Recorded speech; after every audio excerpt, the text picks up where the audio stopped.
पालघर में मंगलवार को एक चुनावी सभा को संबोधित करते हुए पालघर जिला परिषद अध्यक्ष प्रकाश निकम ने भाजपा के प्रतिद्वंदी पार्टी और उनके उम्मीदवारों पर जमकर जुबानी हमला किया। खासकर शिवसेना उद्धव बालासाहेब ठाकरे पार्टी के उम्मीदवार भारती कामड़ी पर प्रकाश निकम ने कहा कि उनके पास ना नेता है, ना कार्यकर्ता है, ना उनके पास लोग हैं। उनके उम्मीदवार को यानी भारती कामड़ी को, जिन्हें जिला और देश में अंतर नहीं पता, इधर ही अपना नसीब फूट गया। जिस सर्वोच्च मंदिर में जाना है अगर उसका नाम नहीं पता, ऐसे लोग दिल्ली में क्या करेंगे।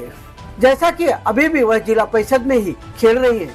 साथ ही बहुजन विकास आघाड़ी को लेकर कहा कि हम लोग उनकी सीटी की गोटी ही निकाल लेंगे।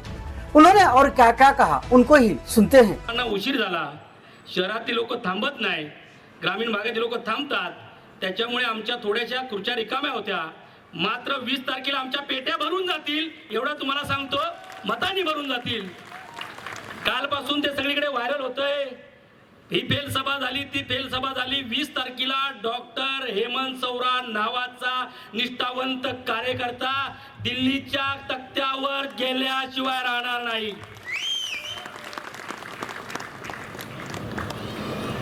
एक घोषणा देऊया जोरात एकदम, आपकी बार, जरा हाथ उठाओ यार, आपकी बार, अरे आपकी बार, आपकी बार। देश का नेता कैसा हो, अरे देश का नेता कैसा हो, छत्रपति शिवाजी महाराज की जय भवानी। एवढा आवाज आहे, त्याच्यामुळे आमचा खासदार जाणार संतोषजी।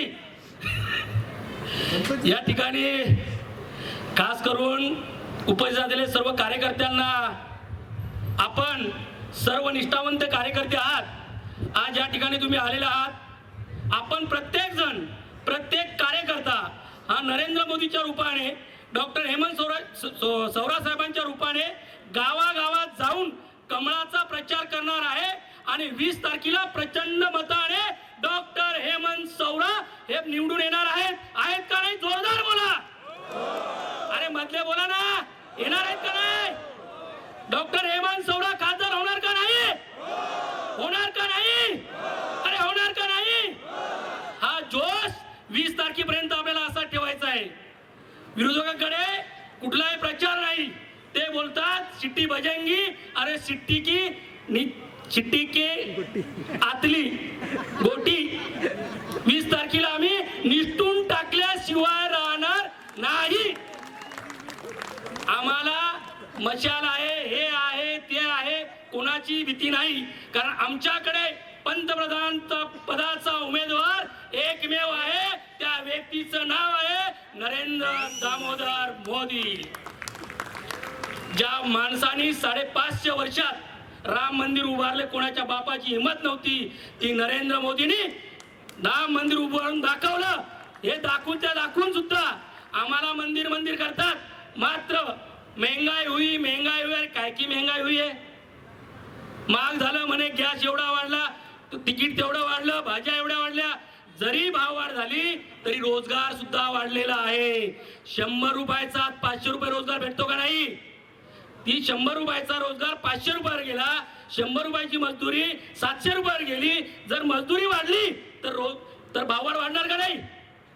हे पत्रकारांना दिसत नाही। भाववाढ वाढला, हे झालं, ते झालं, विरोधकांना नाही दिसणार नाही। या पालघरचं रेल्वे स्टेशन आता नुकतीच उद्घाटन झालं। अनेक लोक उत्तर भारतीय आहेत, बिहारी आहेत, सर्व जातीचे, पंथाचे, कुणबी आहेत, ओबीसी आहेत, आदिवासी आहेत, ह्या सर्वांच्या गटागटात तटातटात हे याचे आहेत, हे त्याचे आहेत। अनेक ठिकाणी सांगितलं जातं मोदींनी काय दिलं। मोदींनी घराघरात वीज दिली, मोदींनी घराघरात नळाने पाणी दिलं, मोदींनी घराघरात देश अभिमान दिला। देश अभिमान, देशाप्रती अभिमान कोणी शिकवला असेल त्या व्यक्तीचं नाव आहे नरेंद्र दामोदर मोदी। या हिंदुस्थानाचा बुलंद आवाज अखंड जगभर फिरणारा, आतापर्यंत 70-75 वर्षात जो स्वाभिमान आदिवासी माणसाला शिकवला नाही, जो स्वाभिमान हिंदुस्थानाला शिकवला नाही, असा स्वाभिमान जागृत केला, एक आदिवासी महिला राष्ट्रपती पदी बसवली, हे आमच्यासारख्या आदिवासी माणसाला अभिमानाची गोष्ट आहे नव्हे, तर हिंदुस्थानाला प्रत्येकाला अभिमानाची गोष्ट आहे. पहिले राष्ट्रपती कोण घडवले, कोणी कुठला मंत्री केला, कुठला काय केला. हा पालघर जिल्हा आदिवासी बहुल आहे. सागरी नागरी डोंगरी इथे मच्छीमार लोक असतात. सगळीकडे सांगतात वाढवण बंदर, वाढवण बंदर, वाढवण बंदर. अरे ज्या वाढवण बंदराला जे लोक विरोध करतात ना, वाढवण बंदर लोकांच्या विरोधासाठी नाही, जे काही दलाल आहेत, जे काही दलाल आहेत, ज्यांची पत वाढवायची आहे, तेच वाढवण बंदराला विरोध करतात. सर्वसामान्य माणूस वाढवण बंदराला विरोध करताना दिसत नाही. हे अभिमानाने सांगतो. वाढवण बंदराच्या ठिकाणी मी सगळ्यांना मुद्दा म्हणून सांगतो, जो पट्टा आहे त्या पट्ट्यामध्ये सुद्धा कमळाला जास्त मतदान होईल, हे दाव्याने इथं सांगतो चव्हाण साहेब. कमळ फुलाला जास्त मतदान होईल. या ठिकाणी त्यांच्याकडे नेता नाही, त्यांच्याकडे कार्यकर्ता नाही, त्यांच्याकडे माणूस नाही. म्हणजे उमेदवार सांगतो पालघर हा देश आहे, तिथंच आपलं नशीब फुटलं. उमेदवार सांगतो पालघर हा देश आहे. अरे ज्या सर्वोच्च ठिकाणी ज्या मंदिरात जायचं आहे, त्या मंदिराचं नाव जर माहित त्या उमेदवाराला माहित नसेल, मला दिल्लीला जायची अजून जिल्हा परिषदच खेळते, तिला वाटतं मी जिल्हा परिषद सदस्यच आहे का काय, अजून मी जिल्हा परिषद अध्यक्ष काय आहे. म्हणजे जशी का जिल्हा परिषदच उभी राहील, नगरपंचायतच उभी राहिली आहे अशी बोलते. त्याच्यामुळे काळजी नसावी. अत्यंत उत्कृष्ट सुस्वभावी सुसंस्कृत असा चेहरा डॉक्टर हेमंत विष्णू सवरा असा चेहरा माननीय देवेंद्रजी फडणवीस, माननीय एकनाथजी शिंदे साहेब यांनी दिलेला आहे. त्याच्यामुळे आणि त्यातल्या त्यात आता मनसेची सुद्धा साथ आहे. त्याच्यामुळे राज साहेबांनी सुद्धा मोदी साहेबांना साथ दिलेली आहे. अनेक ग्रामपंचायत त्यांच्याकडे आहेत. केळवा झाला, सातपाटी झाली, नांदगाव झाली, मोठ्या मोठ्या ग्रामपंचायत त्यांच्याकडे आहेत. त्याच्यामुळे आम्हाला भीती नाही. सरपंच मॅडम बरोबर आहे ना, सातपाटीला भरभरून मतदान होईल ना, त्याच्यामुळे आम्हाला भीती नाही. निश्चित या ठिकाणी उशीर झालेला आहे. आपण पुन्हा भेटूया.